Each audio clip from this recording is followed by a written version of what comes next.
വിഷ്ണുമംഗലം മഹാവിഷ്ണു ക്ഷേത്രത്തിൽ പ്രതിഷ്ഠാദിനവും ഭാഗവത സപ്താഹവും ഏപ്രിൽ 29 മുതൽ. ഇതിനു മുന്നോടിയായി മാതൃസമിതി ഇറക്കിയ വെള്ളരി കൃഷിയുടെ വിളവെടുപ്പ് നടന്നു.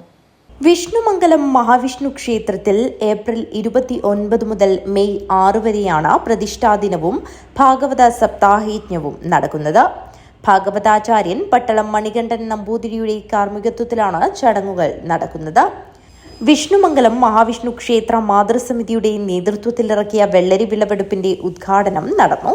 പ്രതിഷ്ഠാദിനത്തിന്റെയും ഭാഗവത സപ്താഹയജ്ഞത്തിന്റെയും ഭാഗമായി വിഷ്ണുമംഗലം മഹാവിഷ്ണു ക്ഷേത്ര മാതൃസമിതി ഇറക്കിയ വെള്ളരിയുടെ വിളവെടുപ്പ് നടന്നു. വിളവെടുപ്പ് മാതൃസമിതി പ്രസിഡന്റ് ജാനകിയമ്മ മധുരമ്പാടി, ക്ഷേത്രം മാനേജർ സജീവൻ കുട്ടമത്തിന് നൽകി ഉദ്ഘാടനം നിർവഹിച്ചു.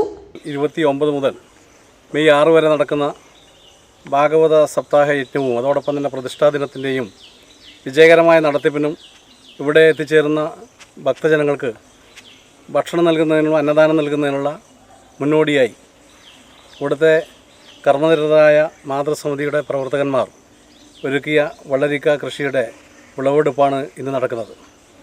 നമ്മൾക്കറിയാം, സപ്താഹ യജ്ഞത്തോടുകൂടി നമ്മുടെ ആധ്യാത്മിക ചൈതന്യവും അതോടൊപ്പം തന്നെ നാട്ടുനന്മയും നാട്ടുകൂട്ടത്തിൻ്റെ കൂട്ടായ്മയും ഒത്തൊരുമിച്ചുകൊണ്ട് നമുക്ക് നശിച്ചു പോകുന്ന കാർഷിക സമൃദ്ധിയുടെ കാർഷിക സംസ്കാരത്തിൻ്റെ ഒരു തിരിച്ചുവരവ് ഈ ഒരു വിളവെടുപ്പിലൂടെ കടന്നു വരികയാണ്.